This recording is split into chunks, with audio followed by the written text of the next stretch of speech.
No, we should be right side up. Okay. Hello, folks. Welcome to the live stream, year-end live stream. And we had a little thing just as we went live to see if we needed to rotate the device. Are you all seeing us horizontally? It seemed to be. Anyone saying anything there? Not yet. Not yet. Anyway, hopefully we are live and you're getting to see us. Very glad to have you here with us at this year-end live stream. We haven't actually done a live stream together yet. No, so looking forward to this really a lot. And it's been a long time since I did a live stream. For those of you who have been with us for a while, you'll remember that my last live stream, the microphone was shot. Anyway, hopefully this all works out. We're on Andrea's phone. So, are we horizontal? They're saying yes, sideways, but I don't know. So it's correct? In other words, is that correct? We are vertical. Okay. Yes. Okay. Another. Okay, excellent. So we're off to the races. Well, good to see you all. Let's see who's joined in. We've got. Okay. Let's see. You don't have to go too far back. Okay. We've got Harry Harding. Hi, Harry. Darcy DeSantos. Hi, Darcy. Robert Jordan.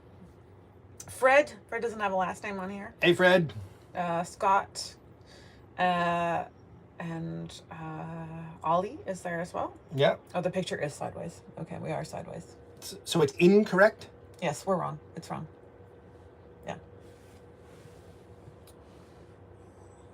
So you're saying we are incorrect in their view? Yes. Okay, so I'm going to try to correct it by turning it portrait, and hopefully that will solve the problem.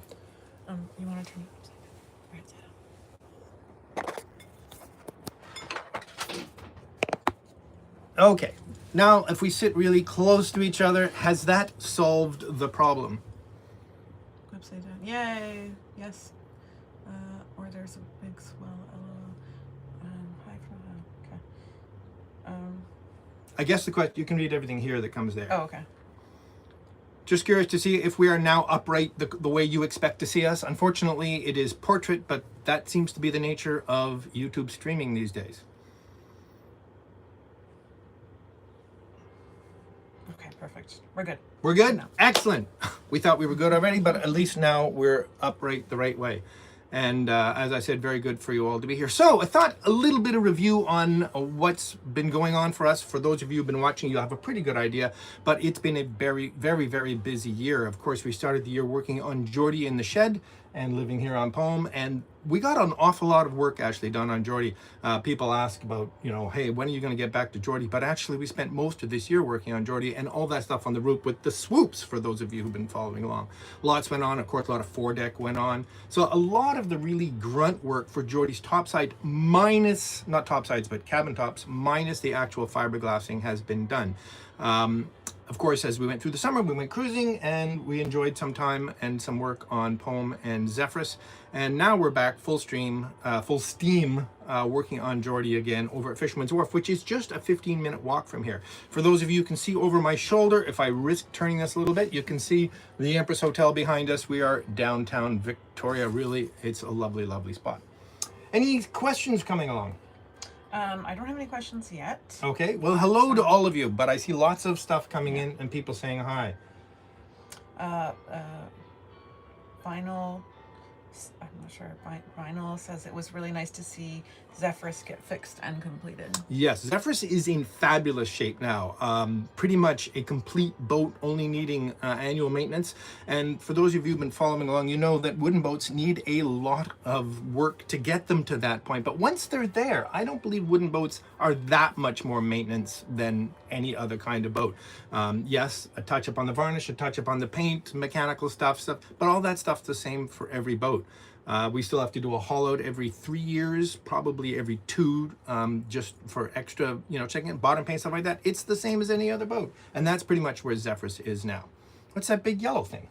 Oh, I'm not sure. It just says $9.99 and very happy to see both of you. Oh, someone has given us some sort of gift. I'm not sure how these work. Dave Lee. Thank you much, Dave. Oh, Dave, how are you, Dave? Very, very kind. Thank you very much for the gift. That's pretty neat. Thank you very much. Any questions coming in?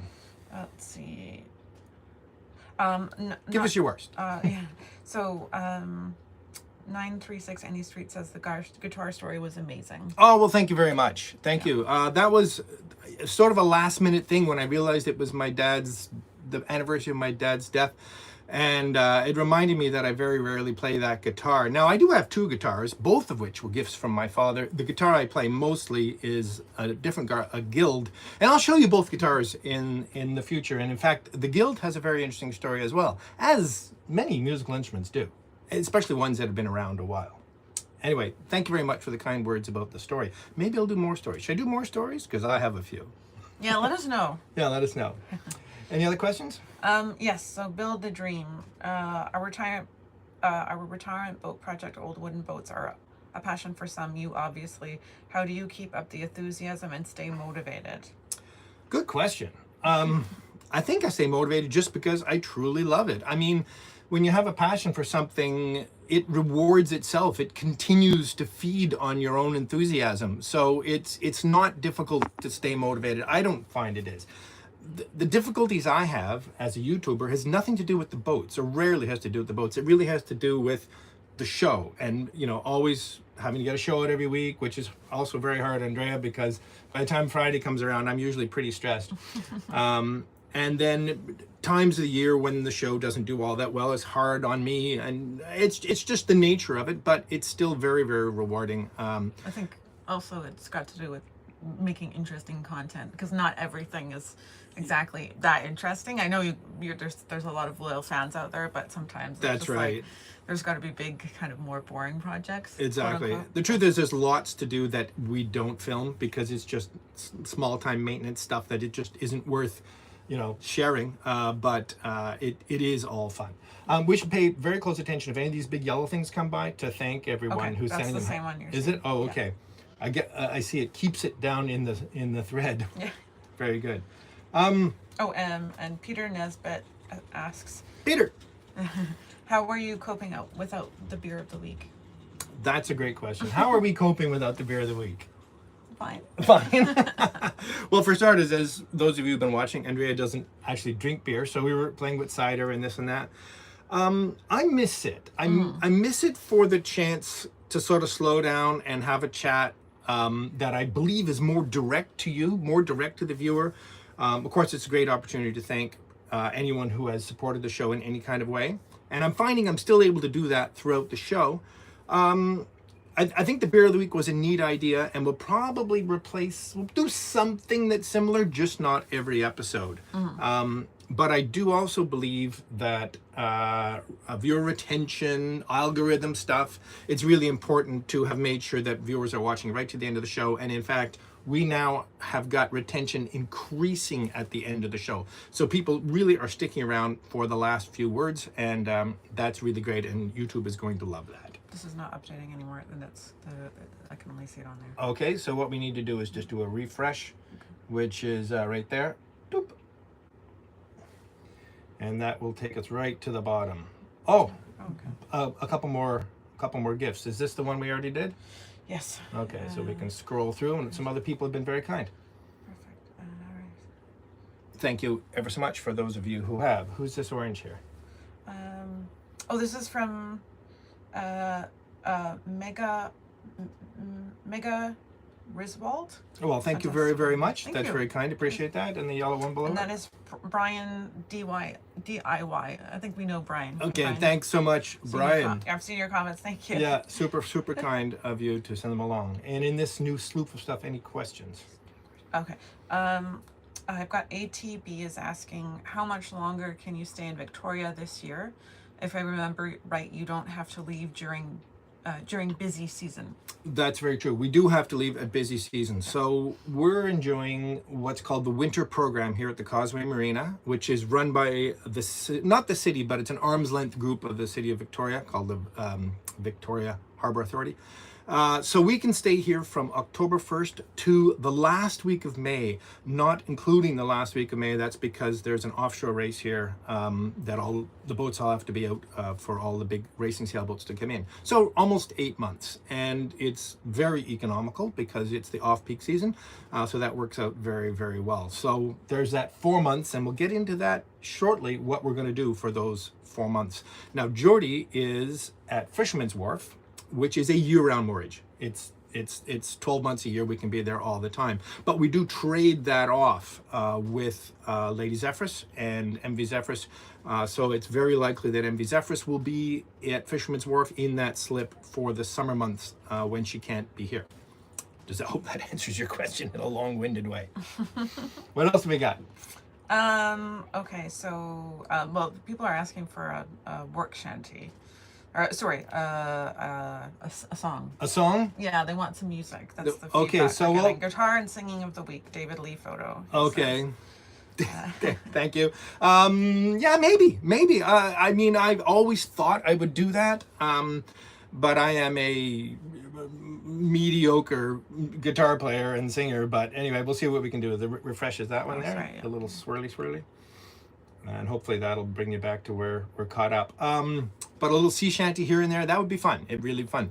Hopefully I could get away with doing ones that I didn't write, because I pretty much grew up in a pub in Montreal, and Stan Rogers stuff and any of that, that's my stuff.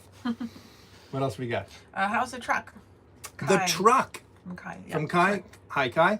The truck is parked right behind you in the basement of a hotel here, and it is absolutely fabulous. It's running well. It's running strong. It could use, honestly, in the Land Rover world, we call it sort of a freshen up. You can take a Land Rover apart in a day with a screwdriver and a wrench and sort of just tidy it up. And that's what it could really use. But finding space to do that is a bit of a trick. Because we are planning some big road tripping in the not too distant future, that work will come in relatively soon, this summer. So Simon Burnett says, his Fisherman's Wharf where Geordie was when the boat part of the channel started. Oh, that's a good question. One more, I didn't quite sorry. Is Fisherman's Wharf Yep. where Geordie was when the boat part Good of question. the channel started? Excellent question. No, in fact, also here in Victoria Harbour, a little further out the harbour, in other words, closer to the mouth of the harbour, there's another marina where I actually bought Geordie. Geordie was staying there when I first arrived in Victoria, and that marina is where I was for the first 6 years or so of the show. And that's where I did all the engine swaps and a lot of the early work, because that marina, certainly there was no trouble doing work in the marina. It was a very community-oriented marina. It was, that worked out very well. So no, that's not the same place. We have someone to thank here. Fiber Pilot, thank you. NOK, I'm not sure what I believe that's a different currency. It is, but thank you Thank very you so much much for the very kind gift. That's very nice of you.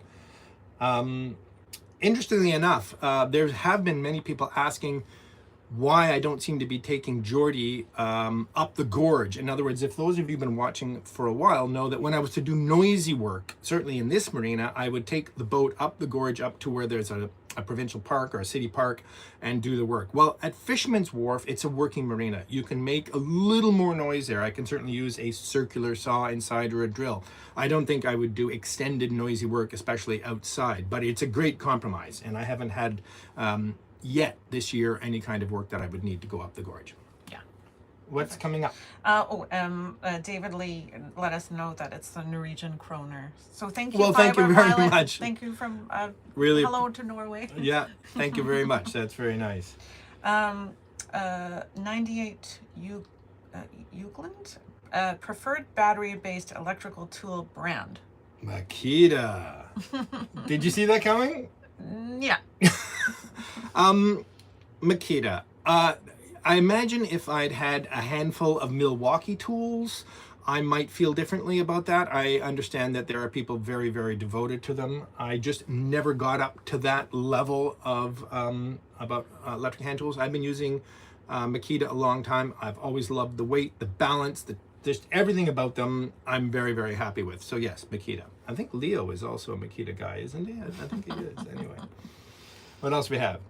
Okay, David Porter Pictures from David Porter Pictures. Has the previous owner of Geordie seen the work you have done on her and perhaps has commented on it with you? Excellent question. Really good question. I have met the daughter of the original owner of the boat. I met her walking on a path once, and just she could see that the boat was there, and that worked out very well. She was going to try and find me some photos, but more recently, and that never panned out. But more recently, someone commented on the show and sent me some emails with some very, very early photos of Geordie as well. Geordie had a full model made. I mean, at that time she was called. Oh, Kia Ora. No, that was before that. I don't know. I'm embarrassed to say I forget the name she had when she was launched, but I've been planning to do a little episode about the history of Geordie through Kiora and way back. We don't have much from way back, but she was on the cover of like Pacific Boating or Pacific Motorboat or something like that. And yeah, I'll find some of those pictures and dig them out. And yes, there's yet a third family that have contacted me and was watching the show for a while and could be in the stream right now. That was literally the previous owners, the very previous owners, and they enjoyed the boat an awful lot. So it's been fun to be able to talk with these various people about the history of the boat. Great question. Ed Bean, perhaps bloopers as a finale. So he's recommending bloopers as a final. I love bloopers as a finale, I really do. Except when I'm editing, I have to find one, right? Yeah. I mean, that's interesting enough to include, I would imagine. I suppose it's just, I know you finish the edit and then you scroll back and forth looking for something that you consider, or you look at footage that you couldn't use because, and a face palm here or something or other. I know it's fun. Here's the problem. Some of you may have noticed that the videos are ending with me saying something like, and if you'd like to see how I made the something or other, watch this video here. That's called an end card, and it's a crucial part of keeping the algorithm happy. If you get tired of me talking about the algorithm, I completely understand. However, we are trying to become professional YouTubers here. So, in other words, if you move from a video that you're watching to another video of ours and watch it, that's a good thing. So I'm going to try to do that as much as possible. So as you can see, I can only put those in the very last few seconds of a video. So if I put a blooper on at the end, it doesn't really work. But I understand the importance of things like Beer of the Week and things like bloopers. So we'll work on something. Yeah. We'll work on something around feedback. That. Thanks for enjoying the bloopers. Peter Nisbet, he says, how are you coping without a shower aboard poem? It's not as hard as you might think. In the hotel that Geordie is parked in, a couple hundred yards that way, there's also a lovely spa. Yeah, and we get to go use the so weight room, steam room, sauna room, pool, hot tub. It's not so bad. It's not so bad. We also have bathrooms that are not so far, and we can actually shower for free there, which is really nice. That's right. The marina washroom facility, laundry. That's where we do our laundry. Is very, very nice, and it's only a few minutes in the other direction. So, no, that's not been a problem. It's been great that Geordie has a shower. So at the end of my work day on Geordie, when I'm covered in sawdust. Covered in sawdust. It's nice to have a shower right aboard Geordie without having to do anything. Edward Dominic, apologies if I'm mispronouncing, which I'm sure I am. Are you having any thoughts of home with the new grandbaby? Excellent question. And I'm sure when you say home, you mean back to the time I lived in Nova Scotia. Yes. And it's had some impact on our plans about the ambitious cruising someday. In other words, how we're going to work that all in. And we might touch on that here a little bit, but we're really getting close to figuring out what the ambitious cruising is. And I know a lot of people are saying, when are you getting on with this ambitious cruising? Suffice to answer your question to say is that it will have to include at least 2 trips to Nova Scotia a year. And if my other daughter happens to be watching, not very likely, that might also mean another trip or so to New England in the eastern U.S. Because you never know. Yeah. So anyway, I hope that answers your question. Yes, we will be spending a reasonable amount of time every year on the eastern side of this continent. And hopefully there's many reasons to do so. Right. Many more. Many more reasons, or at least a couple. Yeah. Many more. I said too much. Many more. Okay. Very good question. Was sitting here working on the California mandated boating license application and course. Right. Your live stream took me away from that. That's just Robert Larson. So Okay. Just a name I recognize. Well, Robert, get going on that course. I hope that works well for you. We never mentioned that Andrea did successfully pass her boating license here in Canada, which was pretty impressive. You worked pretty hard for it. Yeah, having it was a long one. Zero background in boating. Yeah, it took a while. It was good, and I didn't help her cheat. No, he did not. Yeah. So she is authorized to drive the boat. Yeah. not that you're gonna let me, but anyway. I'll let you. Peter says again, Andrea, how are you enjoying your first winter aboard? I really like it. You know, I have to say there's not a tremendous amount of difference between living on a boat in the summer and the winter. I mean, obviously we don't get a lot of snow here. So in that sense, we, it's basically like the summer, right? Mm-hmm. It's just a little bit colder. And the nice thing about wooden boats is they're so dry inside. So while other boats kind of get damp and there's a lot of condensation, I find that in the wooden boat it's quite pleasant. The only thing would be if you have any leaks, and of course every boat is going to We don't have leaks. No leaks. It can get quite annoying because, or you know, when it's cold rain versus, you know, just a little bit, you feel it a little bit more intensely. But Right. Peter's done a lot of work on kind of leak proofing our situation. So In other words, that leaked directly over your forehead in bed. yeah, there was one that was somehow it would pool and then get me right in the forehead, but that's been fixed. You know you have a really good boat partner when she'll tolerate that. And she just swung around in bed and slept with her head at the other end to deal with it. You might need to do it fresh because it looks like someone else has sorry. very kindly. Okay, I'm just gonna read this one first. Okay, good. Sailor Barry. Hi, Sailor Barry, how are you? And Haley, if you're watching. Peter, my dude, how are you doing? Very well. It was great also to see you guys all yesterday. That was fun. We couldn't hang around very long on your stream, but it was good to see you all having fun. How many tools have you dropped in the water? This is Michael. How many tools have you dropped in the water at the boathouse? Have you fished? Excuse me. Fished them up again. Okay. I hope I made it clear at one point I was playing with the magnet, which I was gifted, that I did recover almost all the tools I dropped overboard. And if I make a quick summary, there were 3 clamps, mostly clamps, bar clamps, of which I got 2 back. So 1 clamp is still down there. I got back, I dropped a tiny screwdriver bit, which I got back, which really amazed me. I got back an Olfa knife, I got back.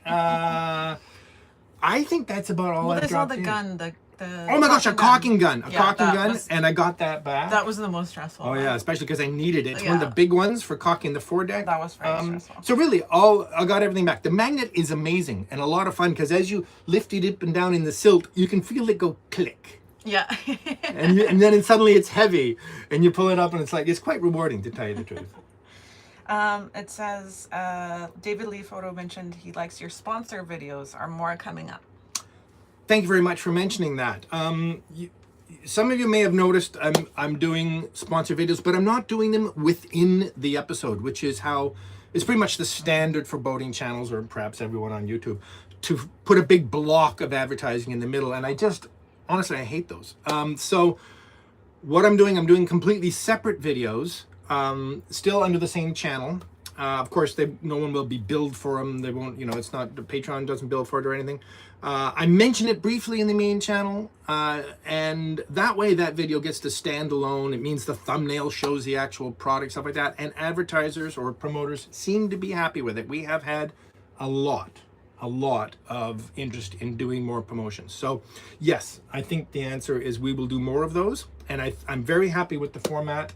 In other words, not filling the regular episodes with advertising, and only doing stuff we really, really like. And I'm really quite excited about it. So the answer is yes, there'll be more of those. I think we have a few people to thank. Yep. Hold on. Oh, sorry. I think you are in my next, Sailor Barry says, I think you are in my next episode playing banjo. Barry, oh no, don't use that footage! Barry, no. Barry, we gotta get together and I'll play my banjo. Oh, God. First, I don't know what footage is. Okay, when we were in Port Townsend, Barry invited me aboard, and he was noodling on a banjo, really quite well. Yeah. And I said, "Oh, can I have a go at it?" And I completely destroyed the. Anyway, yeah. Well, Barry, I'm okay. Well, thank you very much. I'll be honored to see that. And we've got a VIP. Yes. That's Caitlin Knowles. Kate. She says, "Hi, Dad. David and I are both tuning in and love you." Oh, thanks so much, David and Kate. Caitlin is my daughter, and David, my son-in-law, and I'm very happy to hear you here. I don't know how recently you turned in, Kate. I was mentioning, we were talking about how often we'd have to be on the east coast of North America, and that. I'll say no more. Let's see. So we got Peter Nisbet sent us 20 Thank you very much, things Peter. with the. Yeah, we can just say that okay, someone has gifted us something. Thank you ever so much, Peter. That's kind. And then Robert Jordan has asked, how is life as a couple on board, and asking kind of about our shower and bathroom situation. I don't bathe ever. Okay, do you want to answer that? No, it's good. We have a toilet now installed, so that's a huge nice mass rating electric toilet. Yeah. Looks perfect. And the plan is to build it in. Yeah, which will it's be really currently nice. at the foot of the bed. Yeah. It works perfectly for us. It's not a big deal, but Mm-hmm. the only challenge I find is when we have people come over, because we're sharing such a small space. It would be nice to be able to have them use the washroom with some privacy. So it will get enclosed. So it will get enclosed. So I'm excited about that. And then we'll have a shower at that Showers? point? Yeah. Okay. Yeah. But the showers, like we were mentioning earlier, just we have a membership at the gym so that we can use the showers, and it's fine. Perfect. Just encourages us to get to the gym. I mean, towel service, and Yeah. it's very, very convenient. Plus, you can go for a swim or a hot tub. That all works well. I would add that Poem's water tank is quite small. Yes. Freshwater tank. So although we're at the marina, we can fill it as often as we want. We're filling it a lot. A bigger water tank would be nice. Yeah. Yeah. Other than that, domestically, I mean, we sleep on a full-size residential double bed. We have lots of room. The galley is tiny, but it's fine. This arrangement up here is fine. I mean, heck, folks, we even have a Christmas tree. Just barely. Okay. Carry on. And then Sailor Berry, when are you coming to Silva Bay again? Should run up. Maybe we should just jump in the truck and run up. Yeah? Should we? And see Simon and Barry and Haley? Yeah. Okay. Let's talk about that. And because we should run up there. I think also, Barry, aren't we all going somewhere late January? I think you're in on that, are you? I'm alluding to, because I think it's perfectly fair to say, you will, those of you in British Columbia, on the south coast of British Columbia, will know that the British Columbia Vancouver Boat Show is on the last weekend of January, and we'll be there. They're going to have a creator booth, and it was actually Barry, thank you Barry, who suggested that the organizers ask us to come, so we'll be there. So if you're going to the boat show, we'll be there to meet you, as well as Barry, as well as some very, very other significant people. Yeah. Far more than us. But anyway, so that is by far a long way around answering that question. Let's get together soon, Barry. Dranove.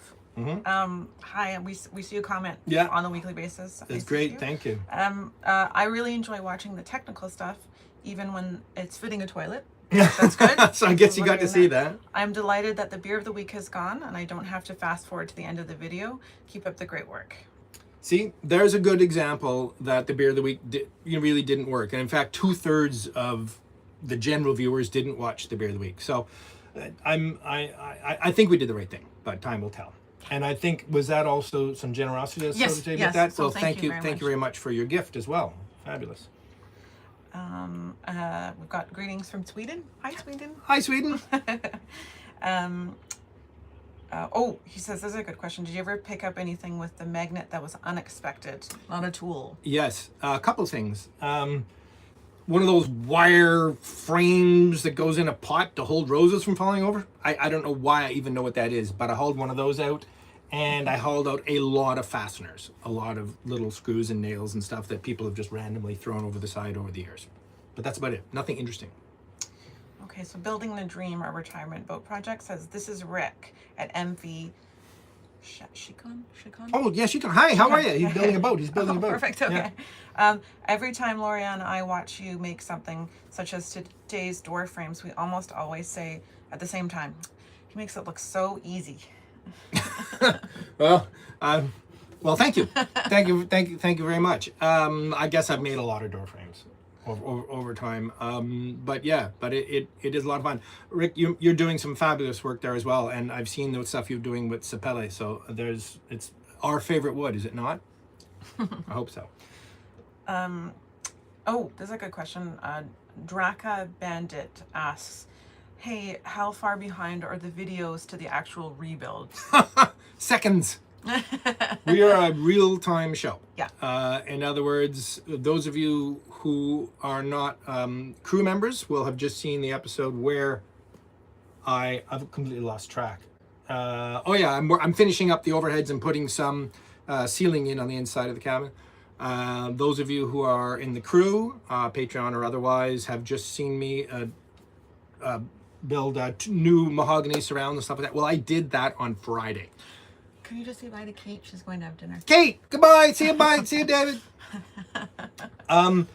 So it's a real-time show. And now it's not a real-time show entirely on purpose. No. It's mostly because sometimes life gets in the way, and building materials and weather and other commitments. And I never seem to have been able to get ahead. Sometimes I'm ahead an episode or two, but other than that. So then I rationalize that by saying it's good to be a real-time show. Right? It means that the comments are in real time. I know a lot of shows are months or many, many months behind, and I've always wondered that the comments can't be all that relevant. You're not having a conversation that's relevant. So I think the show will always be relatively real time. I wouldn't mind having 1 or 2 episodes in the can. Yeah. That would help a lot. Yeah. But they may not be part of the regular stream episodes. They may be, lifestyle episodes or other kinds of tour episodes or design episodes that at least we could publish if I didn't have anything.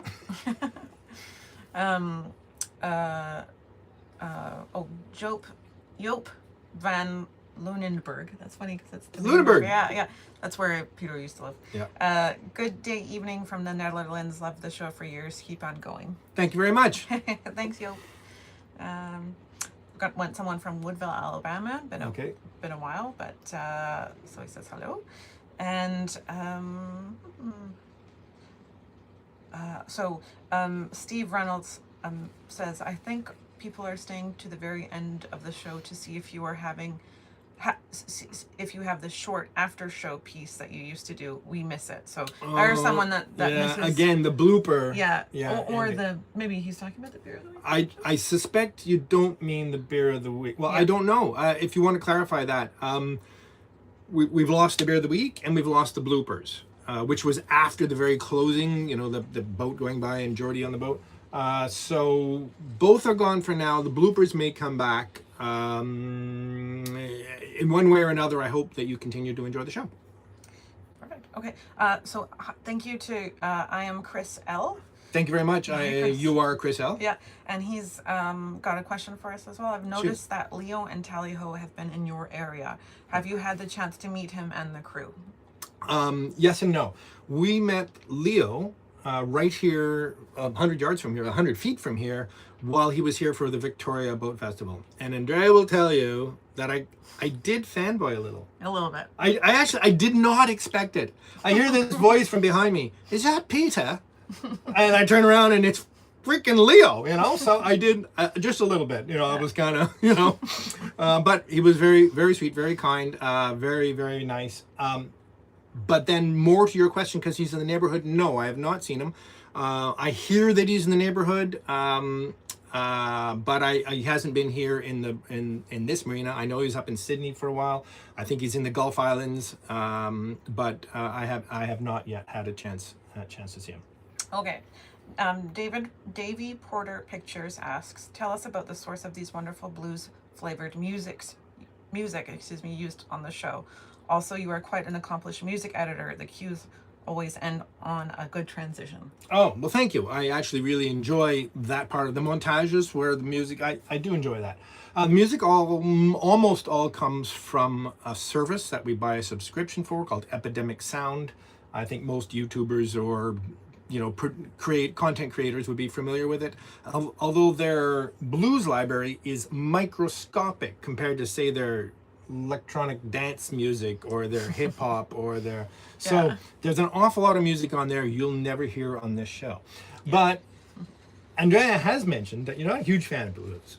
No, I am a fan of blues. But I am a fan okay. of blues, but So- I like it on the show. It's Right. not something I would listen to on my day off. I just love traditional Delta blues, acoustic blues. I do.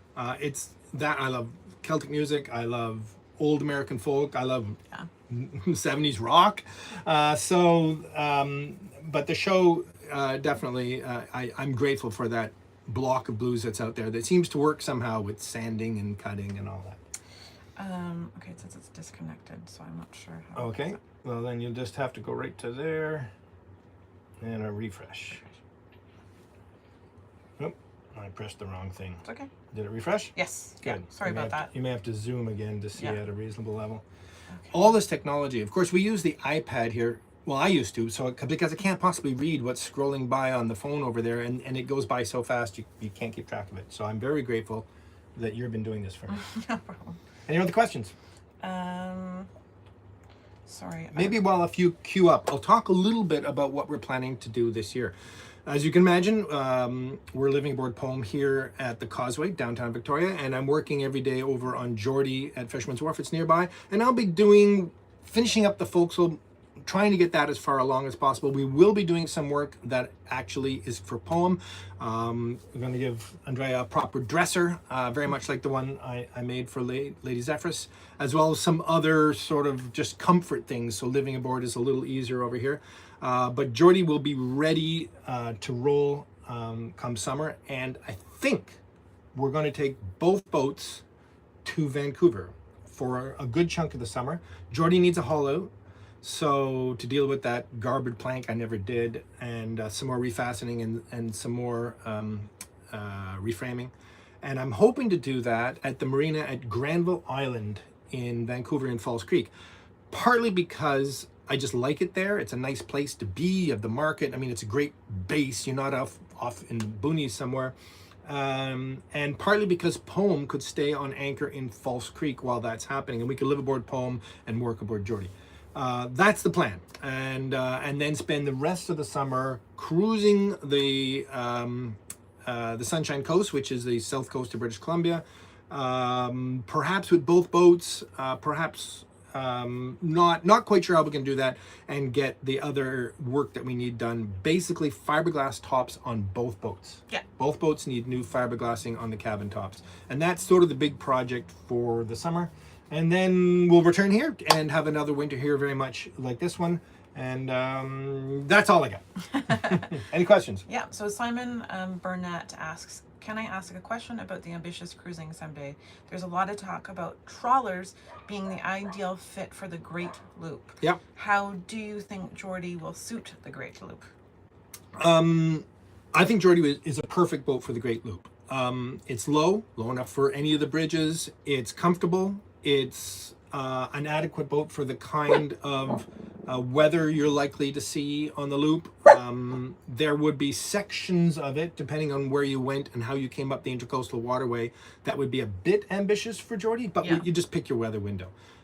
If we hop over to the Caribbean, I still think it's manageable because it's a short hop, but you do have to pick your day to make that hop. I think Geordie would be a perfect boat for the loop. Very similar to a trawler in many ways, right? I mean, bridge deck, upper deck, beautiful. I think it's perfect. And Fred Thompson asks, hi there, where is the destination for your ambitious cruising? So Good question. I've probably said this 1,000 times, but I haven't for a while.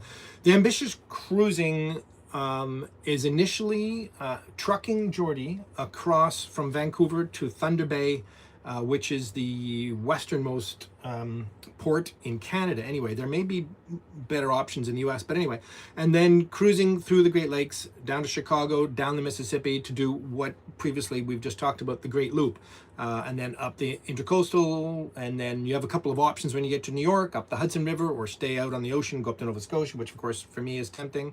although up the Hudson River is pretty good too, and then through the canals, the inland canals of Canada, and back down, which makes it a loop. After that, we're hoping to ship Geordie to the UK or to Europe. The current version of it is a deck cargo from Halifax to Southampton, but by the time we get to that, I'm not sure exactly which system will be. And then Geordie will cruise the European canals and rivers, and maybe the Med, and certainly the Danube from then on. And hopefully that is all fine. That does beg the question, what are we doing with Poem? Again, we have two boats. Geordie, the main boat for the channel, but Poem, the boat we're currently on that we also own. Delightful little pied de mer. Good word, eh? The current plan for that boat is to stay right here in Victoria, and to stay here as our Victoria home, because we will spend some portion of every year in Victoria. Andrea's folks are here, so we'll want to, check in with them.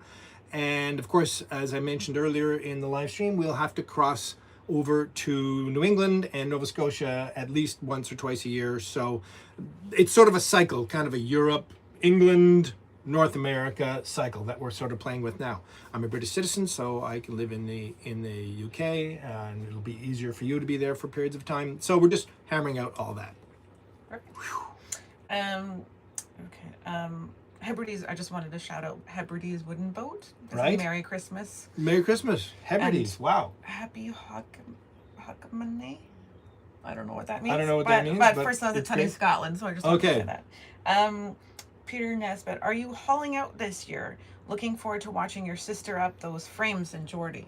Yeah, we are definitely hauling out on Geordie this year. Not quite sure where. I mentioned a few minutes ago, hopefully at Granville Island Marina, where there's a yard and a travel lift.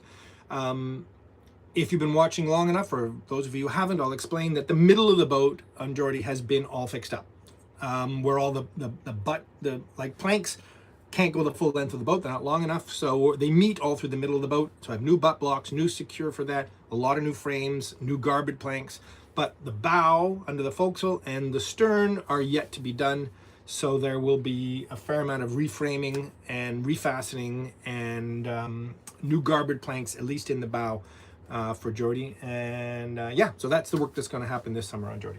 I like the haul out episodes. You do? Yeah, I do. They're Well, really that's cool. good, because you had to live through a haul out on Zephyrus this year, I and did. that was a tough one. That was Yeah, fast. that was a tough one. Yeah. Okay, perfect. Okay. So a lot of people just mentioning that they loved the beer of the week. Johan Booding. Well, I loved the beer of the week. I loved your faces after the first sip, even throwing a beer overboard, Twice. which he has done. Right, so. which I have done. All right. And Charles Cyber. Charlie, how are you? Hope we get a chance to cruise together this season. Yes. Nonchalant is nearing completion and So launch excited. in March. It's launch in March. Excellent. Ladies and gentlemen, you cannot believe this beautiful boat that will be joining the fleet of beautiful wooden boats on this coast. Nonchalant, owned by my friend Charlie, who just commented there. And we'll have to do a really great episode highlighting that boat, because it is spectacular. Okay. Eddie Carpenter says greetings from New Zealand, where it's already Eddie. Monday morning. Yes. Sorry about that. All the best in 2025. Looking forward to boating adventures and opportunities this year will bring. Thank you so much. And we have Falls Graf. Hi there, just hopping in from Germany. Your show is certainly one I stalk with for a long time, and I'll stay. Love it. Thanks so much. Let's see. Friends says, love to see the bloopers again. Thank you and Happy New Year from Holland. Okay, we'll have to try those bloopers. Yeah. Oh.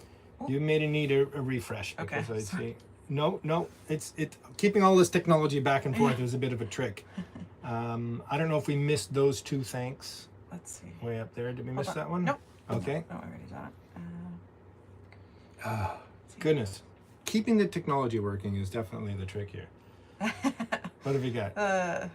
This here channel says, say if it's Monday already in New Zealand, can you tell me the winning lotto number? Yes. Right. Reading into the future. Yeah. Let's see. Any questions? Whatever Sorry, you're they interested in. they have lots of questions. I Yeah. just have to read it. Okay. Sorry. No problem. Let's see. Have you ever listened to the Paperboys? Mega Riswold is asking. I don't know the paper boys. Let's put it on the listen list. Yeah.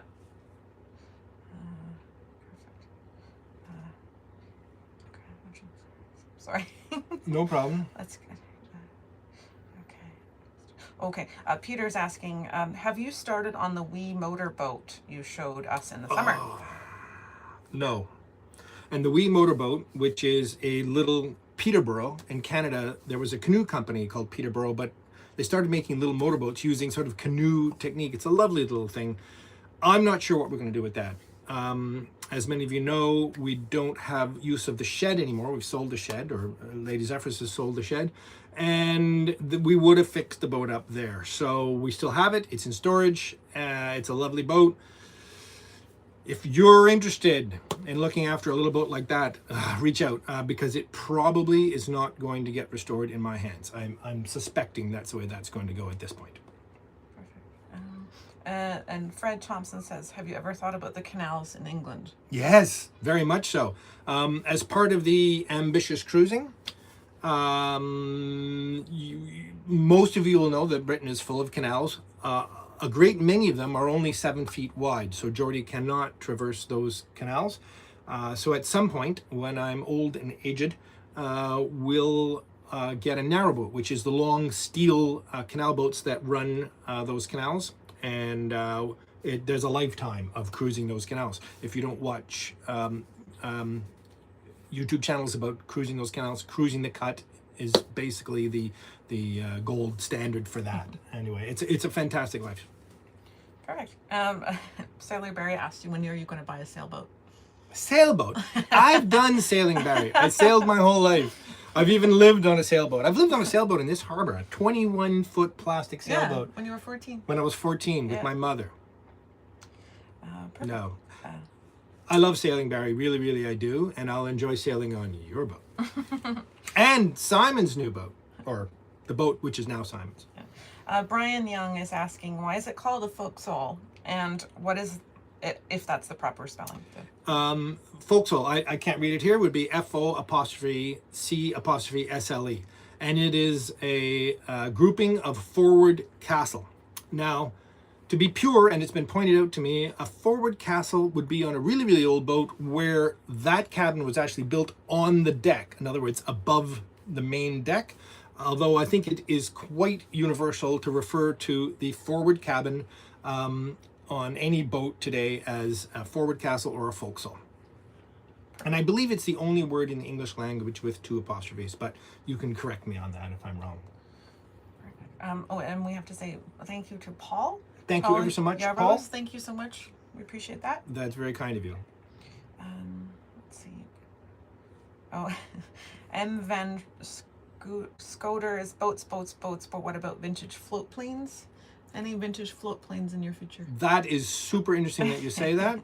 We have a very good friend. And if you've been watching a long time, you'll have seen me fly a couple of times in a small private plane with my friend Ryan or his partner Marilyn. And they, for a while, had a wooden float plane. Not a float plane, actually a flying boat. So it doesn't have 2 pontoons on the bottom. It actually lands on the fuselage. And it was quite an interesting thing. In fact, they flew out to us once when Lady Zephyrs and I were in a bay. They flew to the bay. We rafted up the boats, the plane and the boat overnight, and they stayed the night. They flew away in the morning. I think there's an episode. I should try to find a link to that because I think there's footage on that. But no, I won't. No planes for me. But thank you. Tim Stevenson. Yeah. Have you considered Stillwater, just about 9 hours south of Winnipeg? It's a great place to start the loop. Excellent. Can you get from Stillwater into Lake Superior? And if you can, then that's what we would consider. I mean, I only chose Thunder Bay as it's my most naive understanding of the westernmost port. But if some Americans have pointed out to me that there are actually ports further west than that in the U.S. system. So exactly how we get into the Great Loop system, I'm not sure yet. So Stillwater, we'll have to look at that. Thank you. Perfect. Johannes Fast, hi from the favorite crew at Shelter Island. Johannes, how are you? So good to hear from you. Graham Sailing Skeptic. Hi, Graham. Hi, Graham. We talk to you a lot. It says, okay, so word of the week. Could you just do a word on the screen? It's a good idea. I could, or just say it quickly while I'm working or something like that. You're getting into something there. Yeah, I think so. Because we enjoyed the engagement in the comments of the word, and that made sense. And I think we'll get back to something exactly like you're doing that. And to tell you the truth, the only reason we haven't, some of you may have noticed that the Travels with Geordie online store is broken. Yes, sometime in October it died, but I didn't know it. So I've been struggling trying to process orders that basically were lost. And anyway, so the store is currently broken, so I'm not giving away shirts for a little while, but I hope to fix that very, very soon, although it takes an entire rebuild of the entire store to do it. So it's a bit of a project. But yes, word of the week may come back. Most likely will come back. Perfect. Simon Burnett is asking, when cruising Europe, what will you have to do or do to ensure Geordie copes with going from saltwater to fresh when in the canals and then back to the sea? Good question. Excellent question. Wooden boats, as I've proclaimed over and over again, and many others agree with me, enjoy salt water, and that the salt water actually preserves the wood better than fresh water does. In other words, it kills off microorganisms that want to grow in it. So I think I will have to redouble my efforts on coping with those microorganisms, perhaps with borax. Oh, not with borax, because it's illegal in the EU. Mm-hmm. Good point. Gallons of tea tree oil. Yeah. Something. I will make some sort of effort, because I do not want to find little growies crawling around or chomping away at the boat. But that's a very, very, very good point.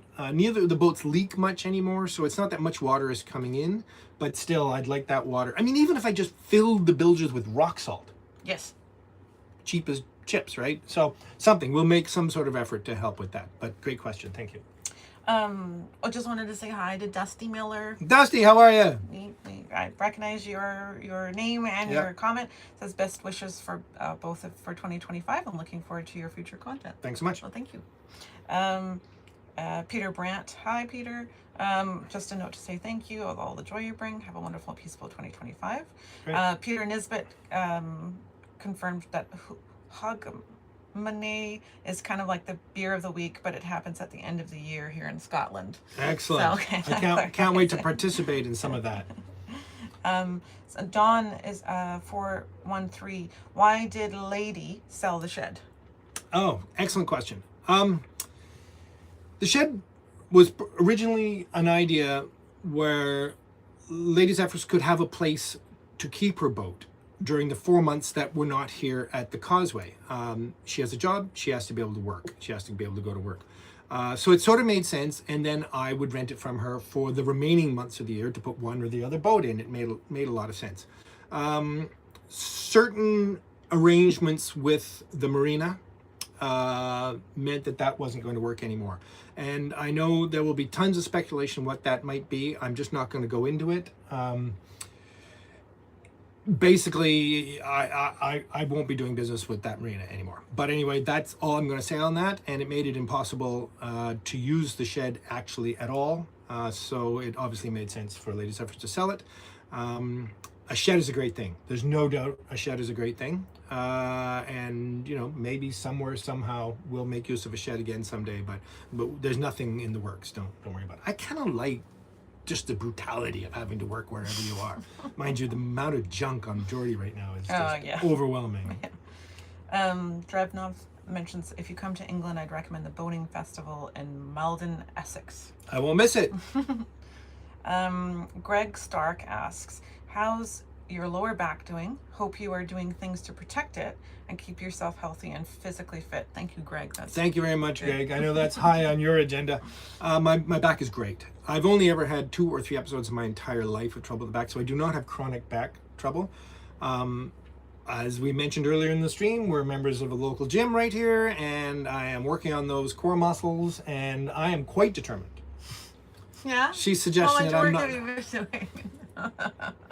A little, Don't worry. And I'm going to work hard. I will be dragging him to the gym. Drag me to the gym. I do not want that to happen again. I can tell you that. That was not nice. I'm working on that. Terrible. I just want to mention one thing someone just mentioned about England and that festival. I do want to say during this stream, if you are all not watching or paying attention to Abby Boat Builder. Abby Boat Builder. She's a young woman who runs her own shipwright shop in Norfolk in England, and she's a dynamo, an absolute dynamo.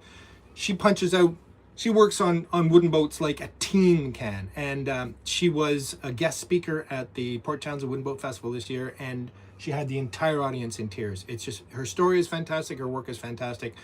Go see her on Instagram. I don't think she's on YouTube, but Instagram or Facebook, Abby the Boat Builder, or Abby Boat Builder.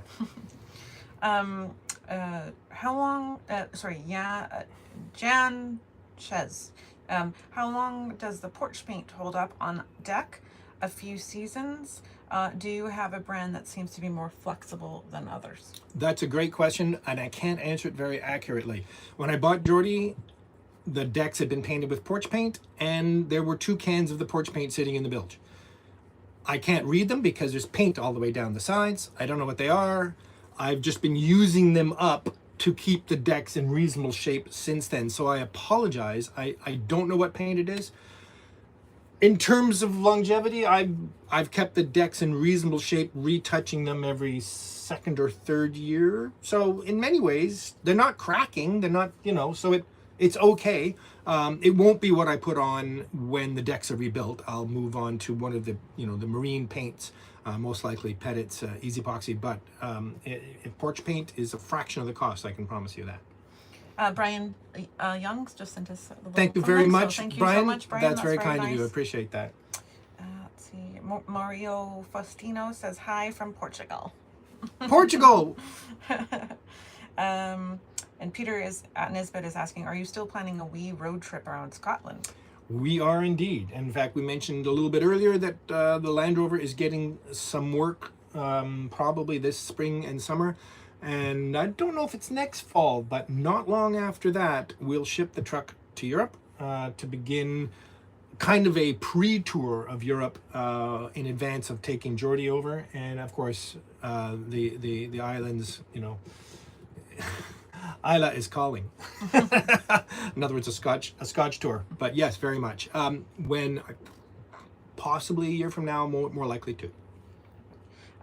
Gary Deschênes says, do you plan on... Thank you, Gary, by the way. Do you plan on installing a Dickinson's fireplace as an MV Zephyrus? No, and yes, and no. Good question. The one on Zephyrus is propane. I would love to have a small, cozy, heat-emitting device, especially if it's pretty like that. Both of our boats, Geordie and Poem, will have propane. Neither can be insured if we get a solid wood, so it won't be coal or wood, which would be my choice. And then there's diesel, and I just don't like diesel stoves, so propane possibly. Now in Geordie, I've often considered doing it. I cannot think of a place to put it. I just can't. Poem, amazingly enough, probably has a better chance to fit one in somewhere. Did that answer your question? Probably not on Geordie, maybe on Poem. I want one. Okay, well then, much more likely than I said. They are cozy. They're really nice. I really like them. Franz Van Dyke just sent us a little something. Thank you very much, Franz. Really appreciate that. Susie is on all caps. Okay. Put the beer of the week segment in the middle of the episode. We love it. Oh gosh, I almost cry when I hear those because we missed the beer of the week. It was fun, but only a few of us do. So, but then again, the show is for us, right? So, I'll take that under advisement. Oh no, that sounds rude. I think we're gonna do something like that. Okay, let's see. I want to answer another boat-related question, very technical. It would bore the heck out of Andrea here while she's looking for a future question. A message came in before the thread talking about, am I ever going to use the scarfing jig I made? Well, if you'd have to been watching a long time, years ago I made a jig to cut scarves, and that just means taking a piece of wood and basically feathering it down to a knife edge so that you can connect 2 of them together with adhesive, and it turns it into one plank, effectively. I had intended to do that to remove the butt blocks, which are when 2 planks join on a hull, they just butt them and put a piece of wood behind with some screws through. And I had a disdain for butt blocks when I was first introduced to them, mainly because they were just falling off. So I thought I was going to go to the trouble of scarfing all the planks on the boat. And people have done that and insist it's excellent. However, it was Leo of Tally Ho, in his very good and I think thorough explanation of the value of butt blocks, that changed my mind. And the point being, if you ever have to replace a plank, work on a plank, do some other work, butt blocks allow planks to be removed as they were designed to be. You just remove the fasteners, take the plank off, put another one on. If you've scarfed them, you're going to have to cut that plank and then rescarf and whatever. It becomes a big project. And I think there are other reasons in terms of being able to keep track of the quality of the connection. A glued joint doesn't fail slowly. It will fail quickly, I believe. It will just open up and you'll have an open plank. You could add some other fastener to help it. Anyway, I am now content with butt blocks because I've bolted them, and I won't be scarfing any planks on any boats. However, there are things I will do with the scarfing jig, but I'll get into that later. Patrick Jerrigan is... Patrick! Hi, Patrick. And he's asked, oh goodness, sorry, Patrick, I'm just gonna... he said, have you considered when your next haul out that you change all your fasteners to copper? Copper, good question. I think you might be thinking bronze. Copper has been used. Normally it's copper nails or rivets with a rove on the backside, which is like a washer that jams on. That would be suitable for a different type of planking, older boats, smaller boats. A lot of boats built this style, carvel, in other words, plank on frame, were fastened with bronze screws, and bronze screws are exceptionally good.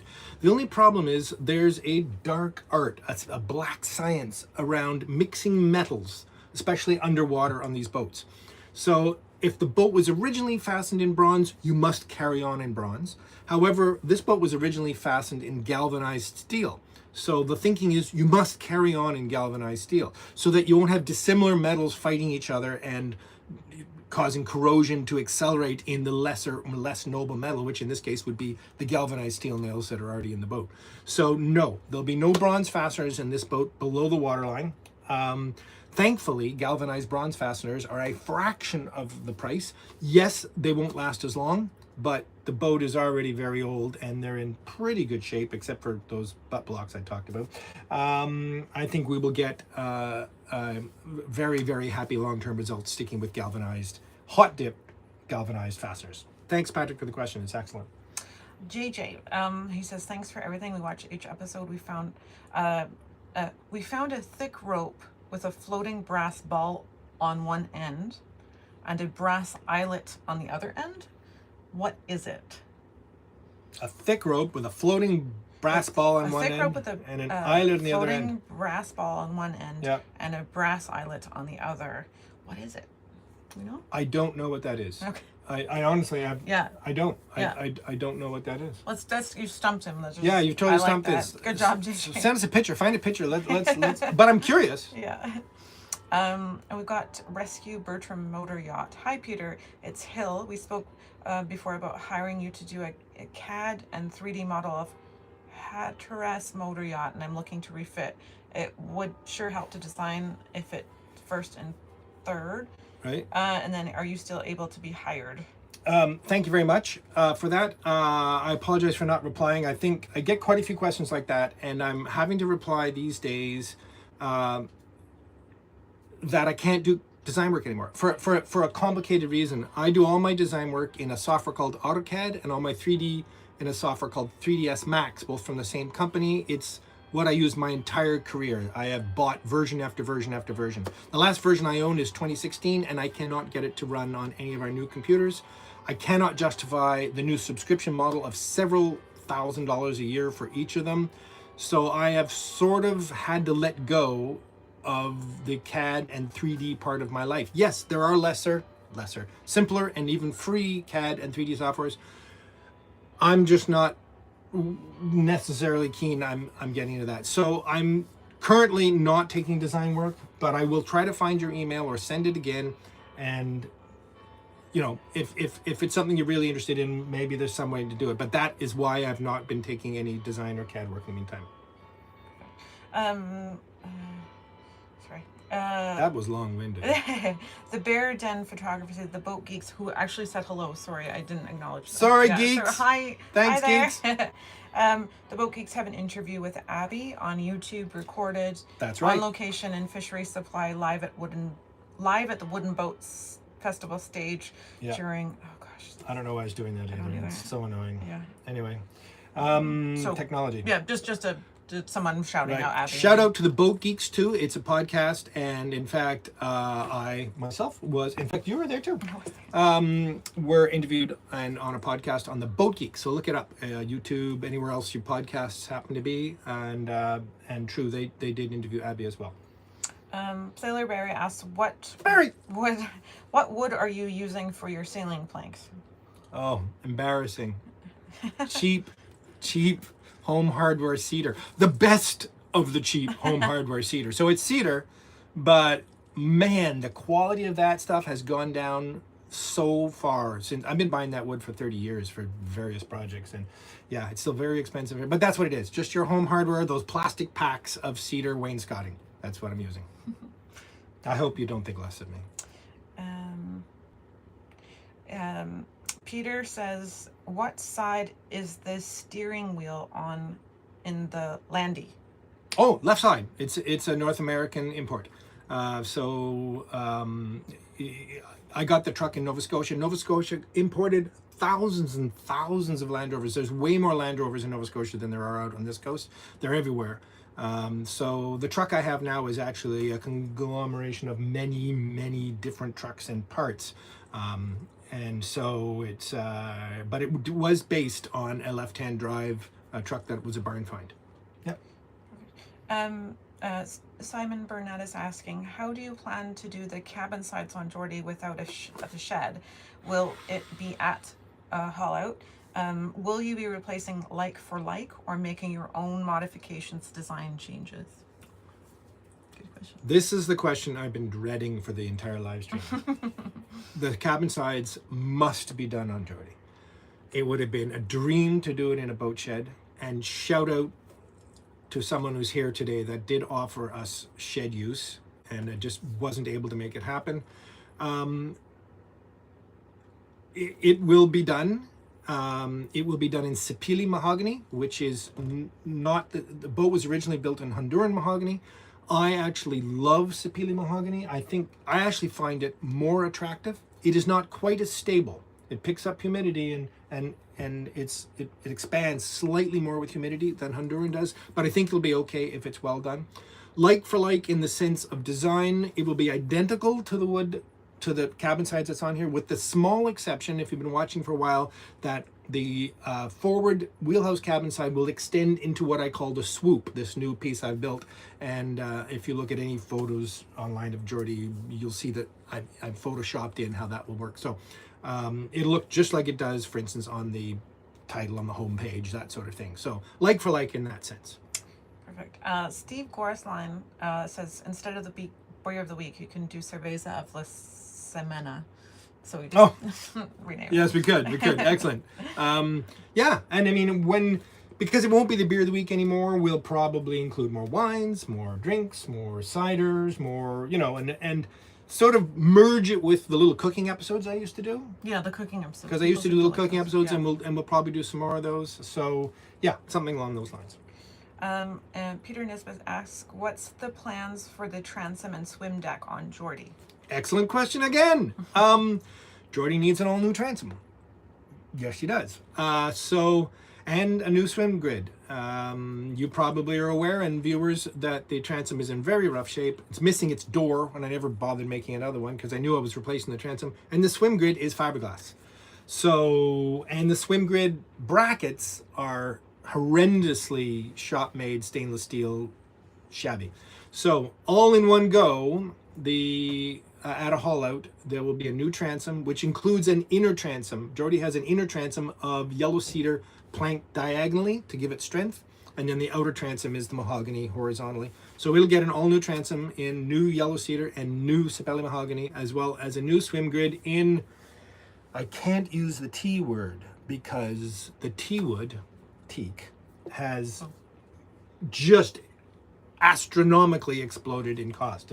There's no way. So I will be using some alternate teak, and I'm sure someone out there will give me some guidance on that. But it'll be like strips, like a proper wood strip, classic West Coast swim grid.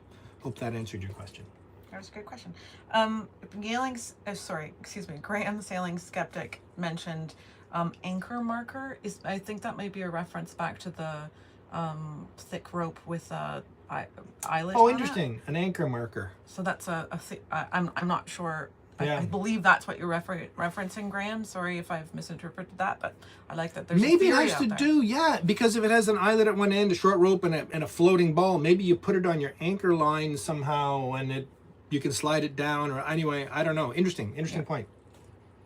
Perfect. Sun House DIY. When do you consider that a wooden boat is not worth trying to restore, considering it still floats? I have a pretty old and rotten small boat designed by Kim Holman. Okay. Love from Barcelona. Hi, Barcelona. Hi, Barcelona. That's also an excellent question. I would say there's a few criteria that justify restoring an old anything. So let's say in this case, boats. One, is it in good enough shape that you can just throw your energy at it and it will be valuable? Then, is it so beautiful and so significant that it's just be a crying shame to let it go? 3, is it a famous boat? Does it have some, historic value that justify its restoration, even if it's extremely hard work? And lastly, was it designed by a designer that we should protect every single one of that person's creations? Now, if you look at Tally Ho with Leo, both the designer, the boat itself, because it was famous, it's incredibly beautiful, were fantastic criteria to save that boat. Now, we all know it's a complete rebuild, it's not a restoration, but still, I think that work is great, and that's a good reason to do it. Your boat, you just have to decide. And then it's a combination of your financial means and your ability, your technical ability. Yeah. We have limited financial means, but I do everything myself. So that's a balance, you know what I mean? You can hire someone like Abby Boat Builder or another shipwright to completely restore your boat, any boat, no matter what condition it's in, and she'll be able to, or they'll be able to do it. So I would say just assess how much you love the boat, what you'll feel about the boat when it's done, and if it's in you to do that, keeping in mind that the joy of making and fixing something is priceless. Perfect.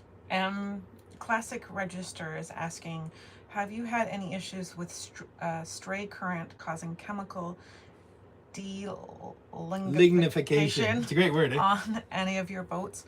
We have had issues on our boats due to dissimilar metals. Been a hot topic on older boats in Australia. Yeah. Huge topic. The answer is yes. All the old wooden boats I've ever seen suffer from it in one way or another. Geordie and Zephyrus and Poem all have a limited amount of trouble. Geordie and Zephyrus were both bonded electrically. In other words, all the metal in the hull was connected together with a wire and then connected to the ground of the electrical system. And then the ground of the electrical system, by law, or at least by survey insurance regulations, must be connected to the ground of the shore power electrical system. That creates just an unlimited opportunity for electrons to go in the way we don't want them to go to. In other words, you've turned your boat and the ocean into an electroplating system, especially if another boat in the marina is having a problem dropping power onto ground, or yourself, or something like that. In your case, it might have just been dissimilar metals. A battery, in fact, a simple battery is simply 2 different metals in an electrolyte, like seawater, that generate electricity between them, and you can light a light bulb with it. So if you have dissimilar metals in your boat in seawater, you've effectively created a battery, which can believe you're going to do this delignification. First step, take out all the bonding in your wooden boat. Disconnect your keel bolts, your rudder stock, your prop shaft, all of that from the ground that you can. Unfortunately, you can't do the prop shaft because it's connected to the engine, which is connected to the starter motor ground, which is connected to the DC ground. Now, hopefully my surveyor is not listening, but if I had the means to do it, I would disconnect 12-volt ground from shore power ground, absolutely. But I didn't say that.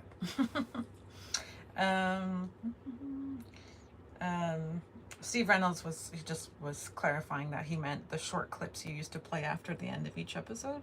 I guess maybe Right, at one right. point The you little, had- the little, the little So bloopers, thank the you, little Steve, blooper for- things. for- Yeah, and, yeah. They may come back. And Graham just clarified, yes, that he was talking about the anchor marker as the eyelet, Right. the steel eyelet. Yeah. Yeah. So, Great. Super. so Peter says, Andrea, can you film Peter at work in the galley? We watched him cook in one episode and it was very entertaining. Has he prepared you his signature bacon and gnocchi recipe?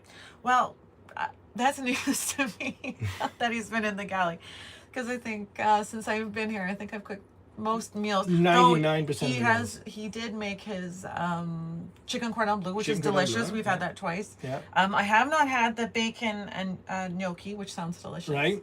So, but yes, I can certainly, if there's a appetite And interested for that, absolutely, and it works for you too. it works for me. Yes, more cooking episodes probably coming, Yeah. and that's maybe how we merge sort of beer of the week. Hard to say exactly how they're going, but yes, and I love cooking. We don't have an oven currently, Right. but we do have a very good neighbor with an oven that's only 20 Yeah. feet that way, so that True. definitely helps. Perfect. Gary Deshane says, Andrea, has Peter done his grilled cheese, sourdough, and mustard? No, I don't think you've done that either. I don't think I've ever made you a grilled cheese. I've had grilled cheeses since we met. I think we're learning that he's got a few More meals cooking. to make for me. Right, more cooking, definitely. Okay. You're suffering from a refresh there, are you? Yeah, sorry. Anything left? Graham asks, have you considered a WhatsApp or other social apps that might allow sharing of interesting information, pictures, and video?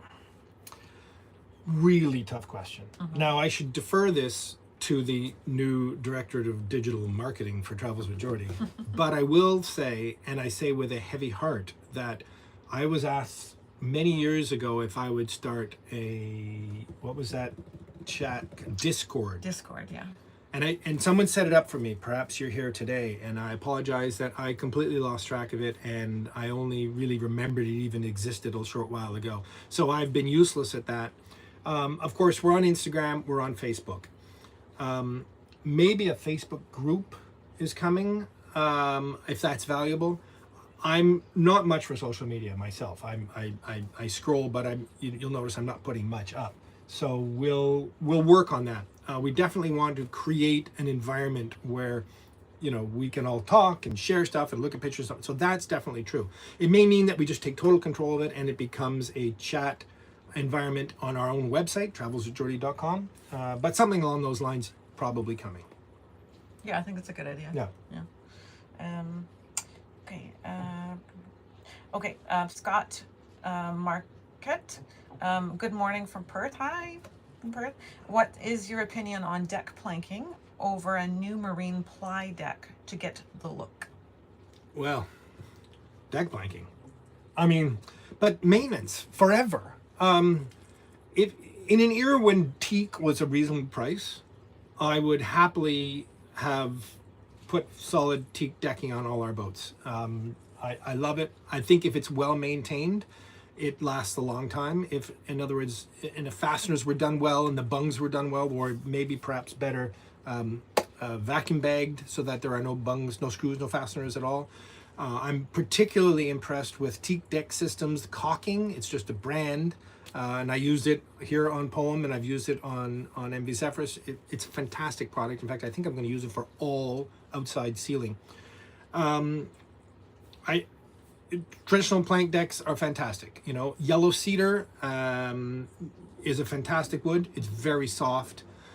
I don't know how well it bonds to the teak deck systems or other sealant, so I'd be a little concerned there. Maybe alternatives to teak.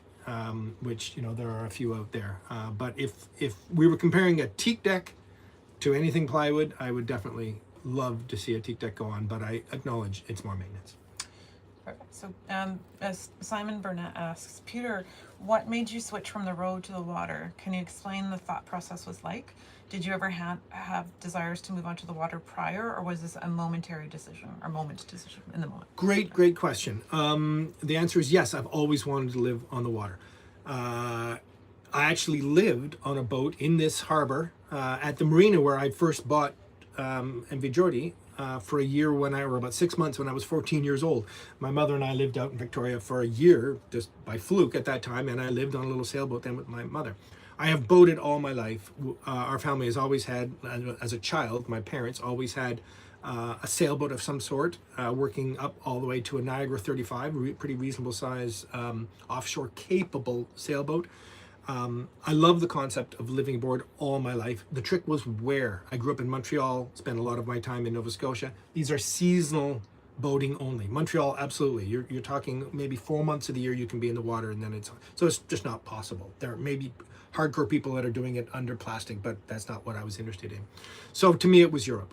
And in fact, while I was road tripping around in the Airstream, I already knew that was going to transition to living on a boat. At that time, I figured in England. I was hoping for a classic wooden boat, a small one that I would take through the European Canal, very much like I'm planning to do with Geordie. But then circumstances gave me the opportunity to come out here, and as soon as I got to Victoria, I knew I would find a boat because I knew this was year-round boating, and I knew about monks, and I knew these boats existed, which to me are the perfect motorboat. Perfect. Let's see. 12-volt my C print says 12-volt isolation.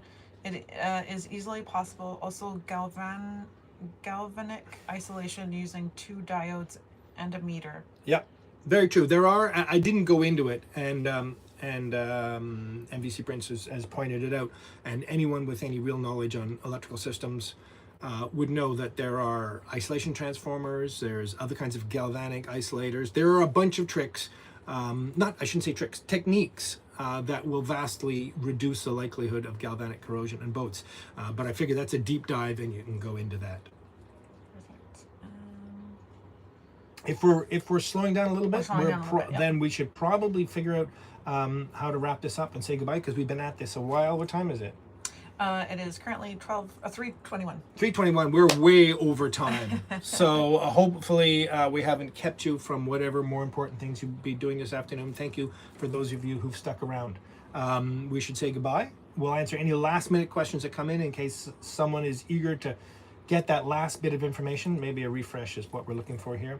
I hope to gosh we have noticed all your kind gifts as they came in and thanked you properly, and I apologize if we've missed you. We'll review back through here and make sure that we send out a thanks if that's the case. Any last minute questions? No, JJ was just mentioning, tried to bring the rope and ball down from the garage to take a picture. My son should be back.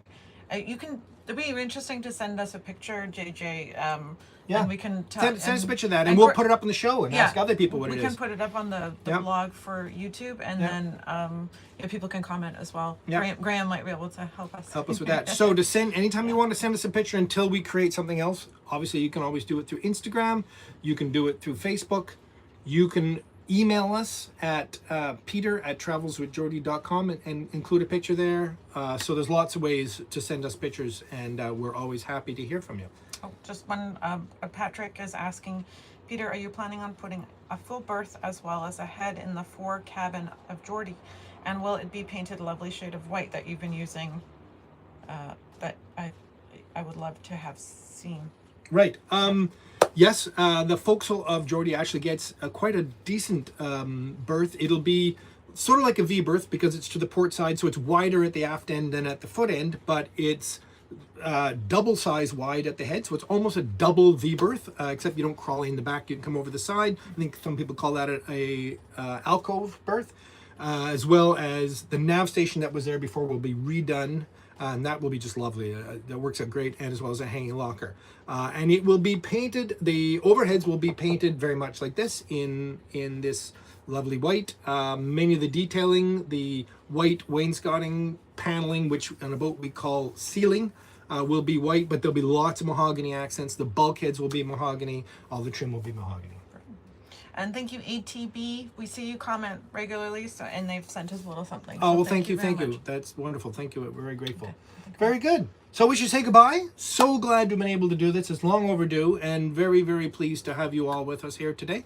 And we'll say goodbye and see you when we see you. Thank you. Take care. Bye. I don't know how to kill this.